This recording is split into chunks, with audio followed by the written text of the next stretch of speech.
Hello बच्चों, ये JEE main 2023 का क्वेश्चन है 25 सिर्फ 2 का। देखिए क्वेश्चन में क्या बोला गया आपसे। क्वेश्चन में आपसे बोला गया कि a parallel plate capacitor has plate area 40 centimetre square end plate separation 2 mm।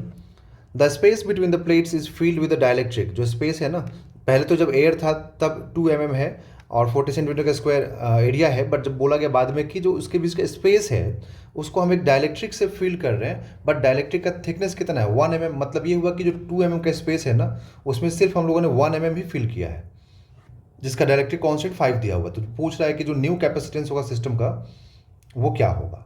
ठीक है, न्यू कैपेसिटेंस। ठीक, तो आप देखिए यहाँ पर जब सिर्फ एयर है तब जो यहाँ पर कैपेसिटेंस होगा वो होगा ए एप्सिलॉन नॉट बाई डी, जहाँ पर डी हो गया इनके बीच का डिस्टेंस और ए हो गया इस पूरे प्लेट का एरिया। ओके, अब यहाँ पर आपसे क्या बोला गया, इस चीज़ को समझिए। आपसे बोला गया कि ये जो डाइलेक्ट्रिक ये जो प्लेट है, जो कैपेसिटर है, इसके बीच का जो प्लेट है इसमें 1 mm को हम लोगों ने फिल कर दिया डाइलेक्ट्रिक से। ओके, बट अब देखो ये तो नहीं बोला ना कि कहाँ पर रखना, बीच एकदम एग्जैक्टली बीच में रखना है, मतलब है ना कि मतलब एग्जैक्टली यहाँ से यहाँ तक बीच में रखना 1 mm, कि एक प्लेट के साइड रखना है 1 mm, ऐसे तो बोला नहीं है। तो हम अपनी मर्जी से मान लेंगे। तो अब ये जैसे पूरा डी हो गया है ना, तो ये इसका थिकनेस टी मान लीजिए, तो ये पार्ट क्या हो जाएगा, डी माइनस टी हो जाएगा। ठीक है, और ये यहाँ पर डाइलेक्ट्रिक कांस्टेंट इसका दिया हुआ है, तो आप इसका डाइलेक्ट्रिक कांस्टेंट यहाँ लिख दीजिए 5। बट ये वाला जो हाफ पार्ट उसमें तो सिर्फ एयर है, उसमें तो कुछ फील किया नहीं गया। क्लियर?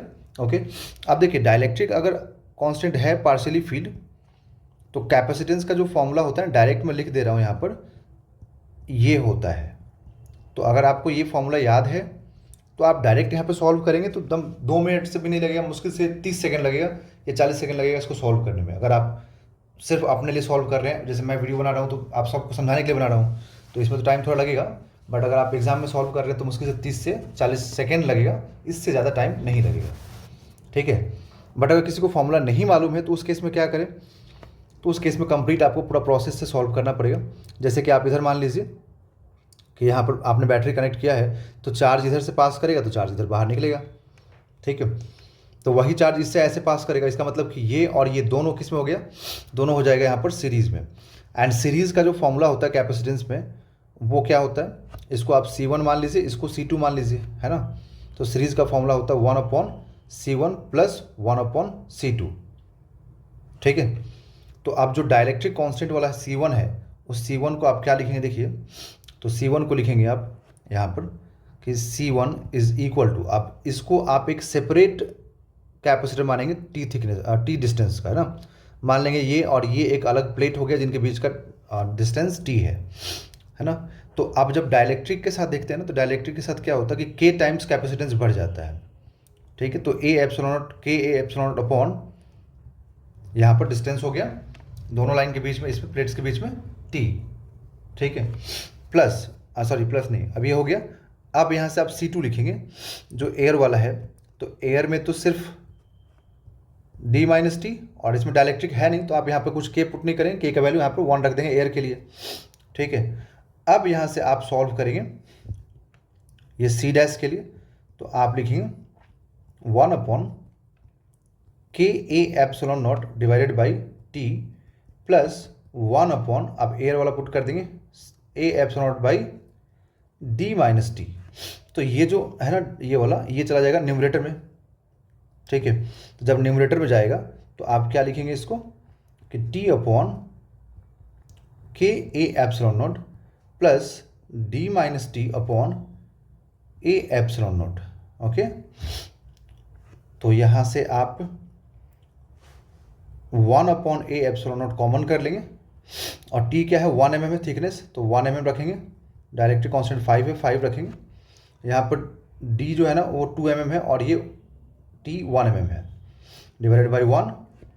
ठीक है, तो इधर से 1/C dash is equal to आप लिखेंगे 1/ए एप्सिलॉन नॉट, और ये हो जाएगा इधर से 1 mm बाई 5 प्लस सब्ट्रैक्ट होके ये भी 1 mm आएगा। ओके, तो 1/c dash is equal to 1/a epsilon not into, अब इसको एलसीएम लेके सॉल्व कीजिए तो ये आएगा 6 mm/5। ठीक है, तो ये आ गया यहाँ से। अब यहाँ से अगर सी डैश निकालेंगे तो आप क्या लिखेंगे 5a epsilon naught by 6 mm। Okay, अब हमें तो चाहिए सी डैश, तो हम लिखेंगे 5 और एरिया कितना है 40 सेंटीमीटर स्क्वायर है, उसको आप मीटर में कन्वर्ट कीजिए और ये epsilon naught divided by 6 mm है ना, तो मिलीमीटर है। तो देखिए ये पूरा जो है ना जीरो कैंसिल हो जाएगा। ठीक है, तो यहाँ से आएगा 5 × 4 20, तो 20/6 एप्सिलॉन नॉट। तो C dash is equal to, अब इसको कैंसिल कीजिए 2 से, तो ये क्या आएगा 10 एप्सिलॉन नॉट बाई 3। तो ये यहाँ से हम लोगों को न्यू कैपेसिटेंस मिल जाएगा। ठीक है, तो अगर आप इसको यूनिट के टर्म में लिखेंगे, इसका यूनिट के साथ, तो C dash is equal to 10/3 epsilon not farad. ठीक है, तो 10/3, तो 10/3 यहाँ पर है, ऑप्शन नंबर 3। ओके, तो option number 3 is a right answer. Okay.